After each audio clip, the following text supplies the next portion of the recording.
Ted Lieu had been in that room 43 minutes earlier. No cameras. No press. Just folders, a table, and time to decide exactly when this hearing would stop being routine.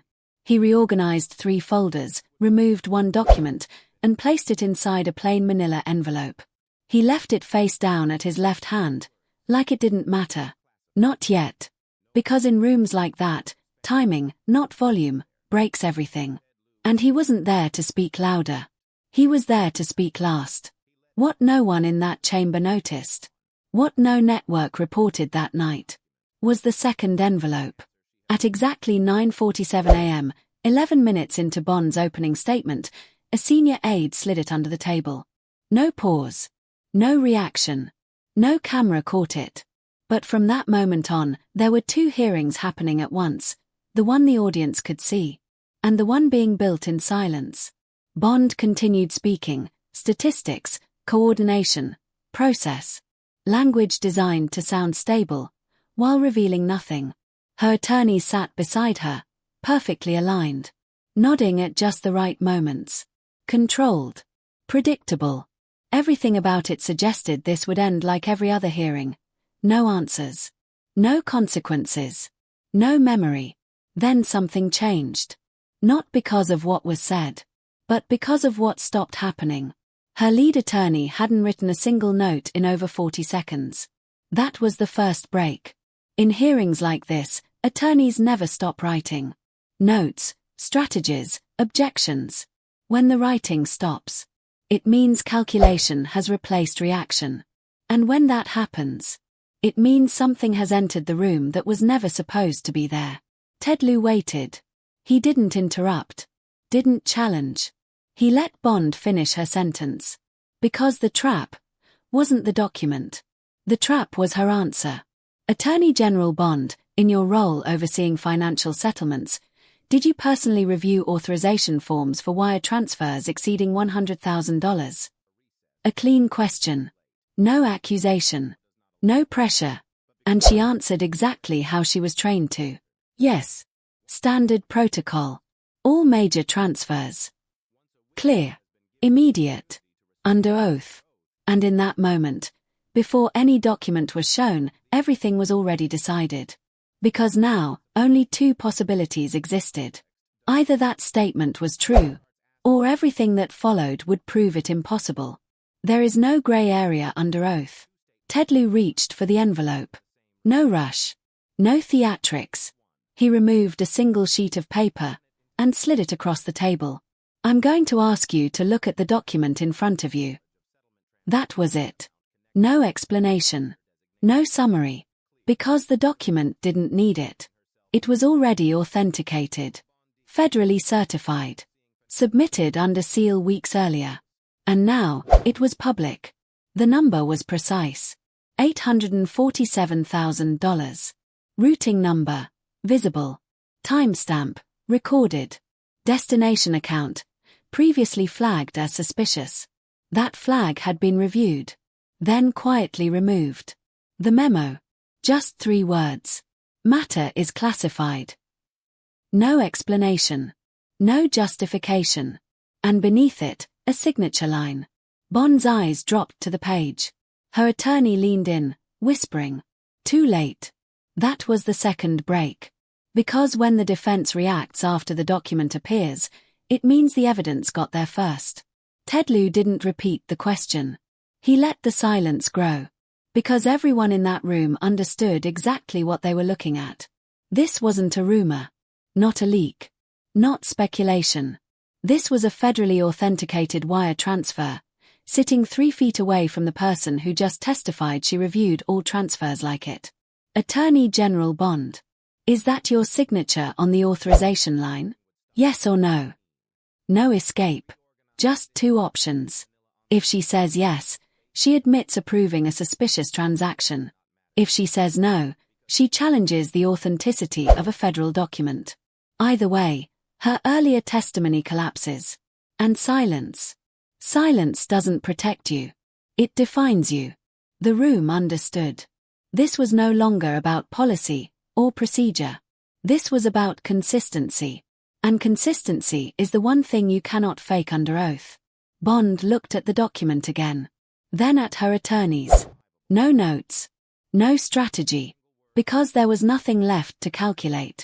The only thing left was the answer. A request for recess came. Too late. Not because it wasn't allowed, but because the moment was already on record. And the record doesn't pause. The document is already entered. The witness has testified. I have one question. Each sentence closed every possible exit. Because once testimony creates a standard, any contradiction becomes more than evidence. It becomes comparison. And comparison is where credibility either holds or collapses. Bond didn't speak. Her hands were still. Her posture steady. But her breathing had changed. Shorter. Controlled. Not strategy anymore. Consequence. The question remained in the air. Unanswered. Unavoidable. Attorney General Bond. Is that your signature? During your tenure? Yes or no? This wasn't a question to gather information. It was a question to confirm it. Because the information didn't come from the witness anymore. It came from the document. And the document was already verified. 2 independent forensic analysts. Signature confirmed. Pattern consistent. Chain of custody intact, from the bank to the committee. This wasn't a claim. This was evidence stacking. Layer by layer. Until the question no longer searched for truth. It measured alignment with it. Bond's attorney leaned in again. Not quickly. Not casually. 11 seconds. And that matters. Because under pressure, less than 5 seconds is instinct. More than 10 is deliberation. And deliberation means one thing. The answer isn't safe. The attorney wrote a single word on a notepad. Turned it toward Bond. No one else could see it. But everyone understood what it was. Not advice. A limit. Bond straightened her posture. Hands flat on the table. Congressman, at this time, I need to consult with counsel before responding. Carefully worded. Controlled. But in a yes or no question under oath. Delay is its own answer. You've been under oath for 2 hours, Ted Lieu said calmly. The document has been on record for 3 weeks. Then, I'm asking you to confirm your own signature. Yes or no. No pressure. No raised voice. Just precision. And then, nothing. 10 seconds. 20. 30. In normal settings, silence means absence. In a hearing like this, silence is evidence. At 92 seconds, the record reflected it clearly. Witness non-responsive. Not confusion. Not delay. A decision. Then the shift came, from the attorney. My client respectfully declines to answer, under the Fifth Amendment. There it was. Not a denial. Not an explanation. An invocation. And that matters. Because the Fifth Amendment doesn't prove guilt. But it confirms risk. It means the answer could create legal consequences. And in that moment, everything changed. This was no longer oversight. This was liability. Ted Lieu didn't look at Bond anymore. For the record, he said, the witness has declined to confirm or deny her signature on a federally certified document, under oath. That statement locked the moment in place. No interpretation. No revision. Within 24 hours, a referral would follow. Not as an accusation, but as a consequence. Because when testimony, evidence, and refusal collide, the system doesn't argue. It escalates. And then, the final layer. The second envelope. Never opened. Never shown. But it didn't need to be. Inside it. An FBI interview report. An internal account of pressure to remove the suspicious flag from that same transfer. Which means, this wasn't one event. It was a sequence. Flagged. Reviewed. Cleared. Approved. Step by step. Documented. Connected. That's the difference between a question and a case. A question asks what happened. A case shows how it happened, and who made it happen. Ted Lieu never opened that envelope. Because sometimes, the power of evidence isn't in what you show. It's in what you hold back. The first document proved contradiction. The second suggested intent. And suddenly, there were two statements on record that could not exist together. Statement 1. She had no knowledge of such transfers. Statement 2. She reviewed all major transfers. Both cannot be true. And the moment she invoked the fifth, that contradiction stopped being theory and became exposure. This is how cases begin. Not with noise. Not with headlines. But with two statements, one record, and zero room for both to survive. Between those two statements sat the document, the wire transfer, authenticated, certified, and placed into the congressional record weeks before the hearing. It was never shown to the public and never mentioned by the press, yet it was precisely positioned to collide with her testimony at the exact moment it did. This was not coincidence. This was sequencing. The chain of custody traced the document from the originating bank through Treasury archives and a FOIA request filed over a year earlier. That request had been denied, then appealed, and accompanied by a privilege log that failed to list the very document now in question.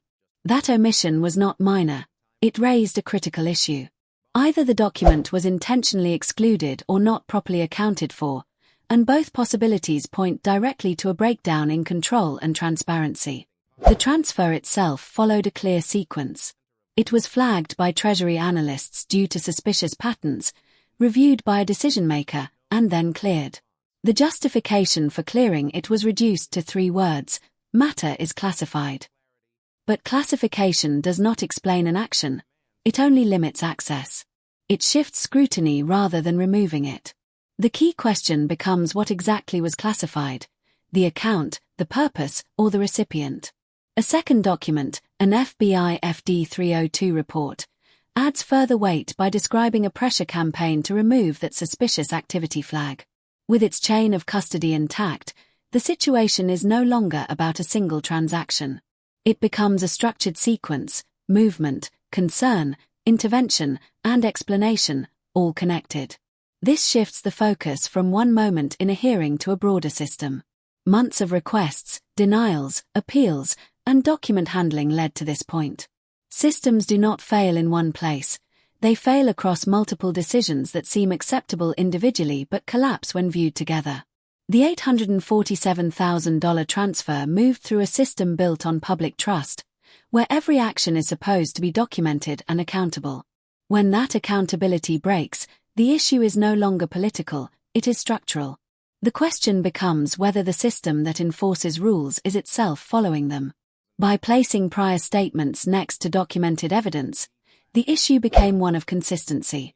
One statement claimed no knowledge of such transfers, while another confirmed oversight of all major transactions. Both cannot be true at the same time.